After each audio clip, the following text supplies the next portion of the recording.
Hi there, hey there, ho there. We're as happy as can be. We are.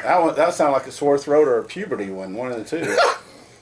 Hi there, hey there, ho there. We're as happy as can be. Bob, Eddie, We're gonna keep the Julio, first one. another week, another session of 3 ball one. We're going to keep the first one in there anyway, just for the fun of it. Yes. Well, we've all gone through puberty. It's We a have. normal part of life. It is. And most of us gone through it earlier, but you're just a young pup. That's good. Well, after last week. Yeah. I didn't tell you that, huh? No. I had my high school reunion. Oh, that's right. That's right. You I forgot did, about yeah. Went down to Tampa.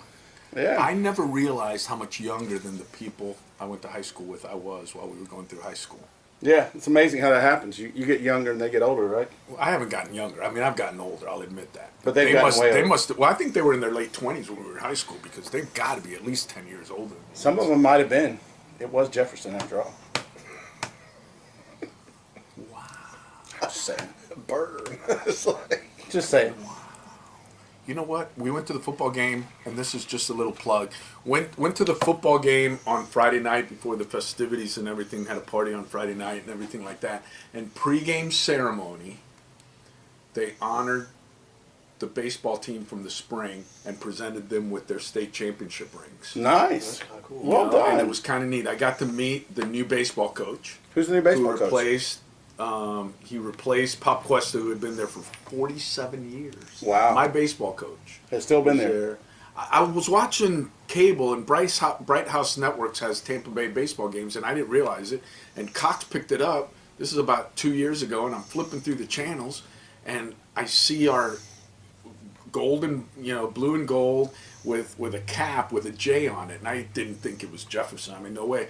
And I called Danny into the room. Hey, look, those are our baseball uniforms when I was in high school, right there. And he, And they were. And then all of a sudden, it's Jefferson against King, and they go to the dugout, and there's Pop Cuesta, like 80 years old. Okay, and so imagine. still coaching. Still coaching. But here's the amazing part: there's programs that are bad, and all of a sudden they get good and win a state championship or something like Right. that. Jefferson has been nationally ranked every other year. I mean, they've put the Luis Gonzalez, Tino Martinez, Fred McGriff, Sam Littell. I mean, They've had a few good players. they've come had through a there. few good players go in there, and I think I told you one time, second to Crawford High School or in L.A., whatever, and it's a high school that Strawberry and Barry Bonds and went to and everything like that. That is the high school that has produced the most major league home runs. Tampa Jefferson has produced the second most number of major league home runs of any high school in the country. 40-something years. They were founded in the early 70s, 50 years, and they had never won a state title. Yeah. And they were always good, and they always went to the championship game or whatever. And lose isn't one. that amazing? Yeah. And this guy and it was fun. I actually took a photo of the rings, and they're beautiful rings that they got. He goes, we had about 4 of the guys that graduated last year that weren't able to make it back for the ceremony. So let me show you something. When I was meeting him on the sideline, he showed me the rings and everything. And it was hey, congratulations. There are people you will never know that are so proud of what you did that watch from afar. No doubt. Because I had a friend of mine who lives here in town actually sent me a text the next morning. Jefferson won state baseball last night, and I'm like, wow, it was kind of cool. You always feel a part of that. I mean, you never forget your high school team. You never forget who you played for, and you always talk about the golden days and the good old days and the glory days that's sung about in songs, but it's a big part of your life, and that's part of why baseball is such a special part for me. Is it had a special place growing up with people that that you played on the teams with, and so you just see them again, and it's like, hey, I remember when we did this and we did that, and there's a special bond there that you have from teams. I don't know, just through college, I know it lasts through that. I would assume it probably lasts through some of the big league teams if you're there for a while. Now, if you're only passing through, and free agency has made a mockery of some of that, the guys don't get to spend their whole careers in places, but or their whole careers with people. And it's interesting you bring that up, because last week watching Pedro and Gary Sheffield, which they complement each other really well, I think. And who's on? Jimmy Rollins, is he the? Mm-hmm. Yeah, and Jimmy's kind of off to the side, and the way they set. Usually, you have the the talking head guy on the end, Yeah. and then the guys. The three and panel. he's sitting here weird. with Jimmy Rollins on one side and Pedro, and weird. and Jimmy Rollins gets left out. A I lot. mean, the way they sit in that Well, studio. ESPN does that too with their Saturday morning football, where they put their talking head, the co-host, the host, In the middle in of the them. second chair. And I think it leaves Jimmy Rollins out where he doesn't. But these two, but it was interesting with Chef bringing up some stuff, and it's kind of neat that on both situations and not, I was there, you know. And he's talking about they're talking about tendencies and who's getting out managed and this and that. And some stuff came up with Craig Counsell, and he talks about Craig Counsell, even though he was young. You know, had the pleasure of playing with him with the Marlins in '97, with the Dodgers in '98, and and whatnot. And I saw a lot of that. And the component that wasn't mentioned in the trade was Julio. I was in that same. You were in that Yeah, trade. You were part of the trade, but and we're then not a couple mentioned. days ago, talking about the seriousness and the attention to detail of Alex Cora, and he says, "Well, in 2000, you know, I was with Alex Cora. We were teammates with the Dodgers, and you could see it back then that he had that attention to detail." And guess again, You were there. who didn't get You mentioned? didn't get mentioned. On both, but it was kind of neat. How dare Chef leave you out of both those equations? But see, it's interesting.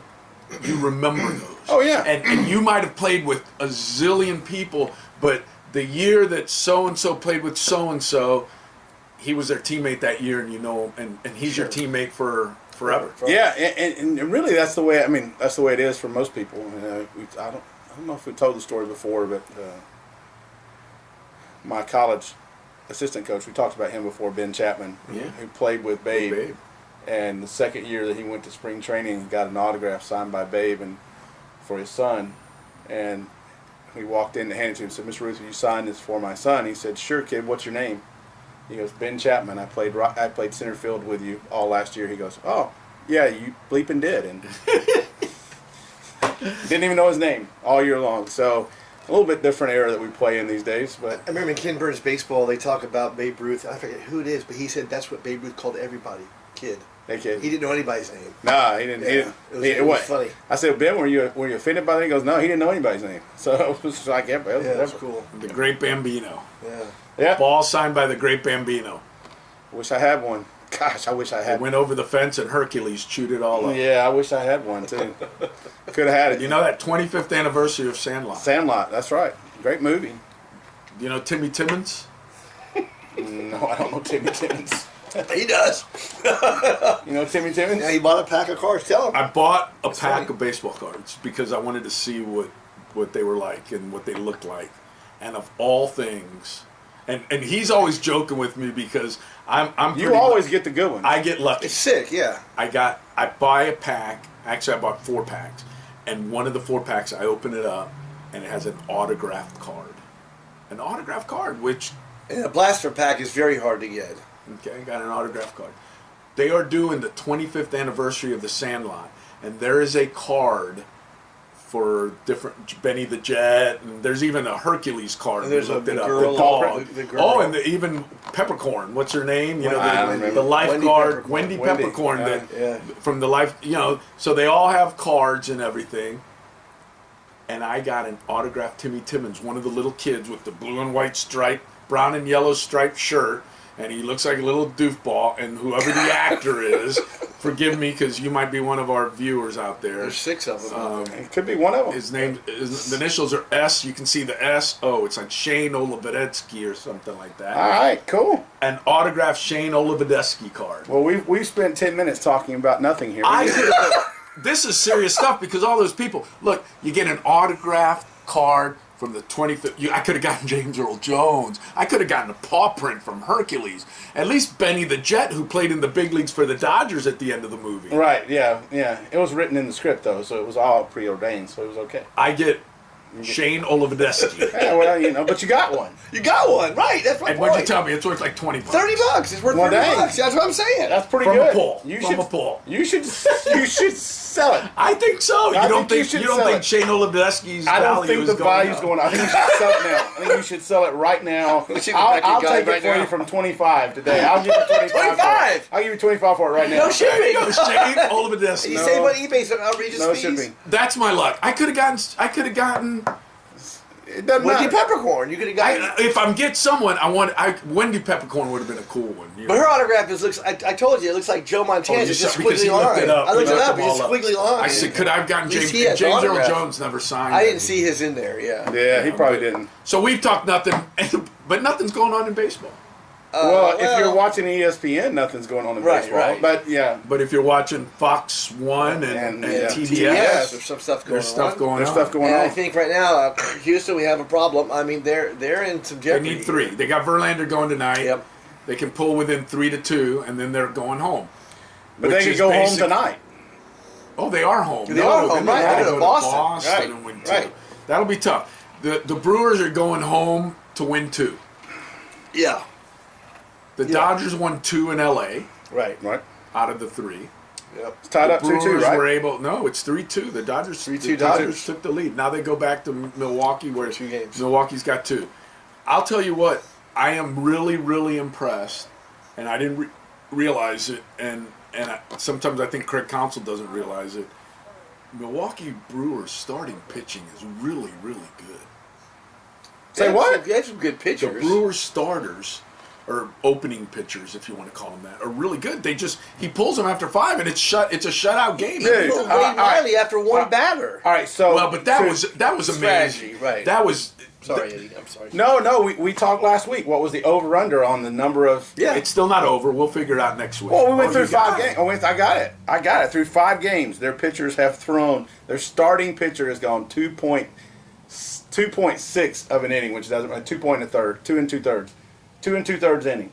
Way less than. So you two are right on that. Way less than 4. How many pitchers have they used every game? Let's see, Did you 7, 6, 5, 7, 6. So an average. So of I 6. said over 5, and you guys said under 5. So I was right on that one. Yeah.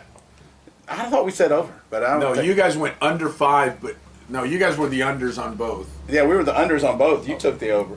So I got the pitchers used, but but the one, and it really affects it, is when 0. you sit there, 0 innings. when you, and it's really brilliant if you think about it. The Dodgers have a lefty lineup and a righty lineup, and all of a sudden they've got to use the righty lineup. Mm-hmm. Okay, and after the first pitcher, he brings in the righty, and But they lost that game. Robert, they did, but Roberts winds up changing 3 of his players right out of the gate, which reduces his bench in the second inning by half of your bench, because all of a sudden Counsell forced him. Yeah. He wanted No, it was a he good wanted play. to bring in the lefties, and he did. He had and they it was produced. funny. What? And they produced. You got The last lefties. year's NL Rookie of the Year, the home run hitter, batting leadoff. Lead off, yeah. No, it was it. You know, he forced them to do it, and well, they didn't really produce. They got enough, more, right? more than the Brewers just didn't produce either. Right. If they'd have scored 2 runs in the first 9 innings, they'd have won the game. But did they? They did. So if you No. didn't, you don't. And that's one of my big. I remember Kershaw about 3 years ago, 4 years ago, when he was at his peak and not doing well in the playoffs supposedly, and Yeah. he threw 7 shutout innings, 1 hit ball, and they left him in there in the 8th. One guy made an error, and all of a sudden they scored 2 runs, and he lost the game 2-1 or something like that. And they're making a big thing about how he can't pitch in the postseason. And I think 7 if innings? you throw 7 one-hit innings and then give up 2 runs in the 8th, That's a pretty good outing. that's not a bad outing. But Right. he couldn't pitch, and he got a loss, Right. and it ruined his record even more and everything. So Kershaw, but I he's think 2-0. He's won 2 games. Kershaw's exaggerate. I think his misadventures in the postseason are unnecessary. He's a great. And then we talk about more like in the next hour, but our next segment. But now they're saying Kershaw might opt out at the end of the season. And the interesting thing yesterday was Kershaw. He looked I great think last Kershaw night. has realized and not that he needed anyone to tell him, but that his fastball's not 95, 96 anymore. Yes, No. Because he was all this last night. He was. And it was nasty. It was. It And could have then been. whenever he threw the fastball, it could have what? It could have been even more nasty if the umpire hadn't been so squeezing. I'm just saying. But he has a pitch swinging at pitches that are bouncing 2 feet before hitting home plate. I know, but he didn't. He missed like 2 other strikeouts by that much, and you're just like, oh my goodness. We'll talk about that, about one of the rules too, about how it came into play last night about a strikeout. So we'll be right back for part 2, and promise you we'll get to playoff baseball.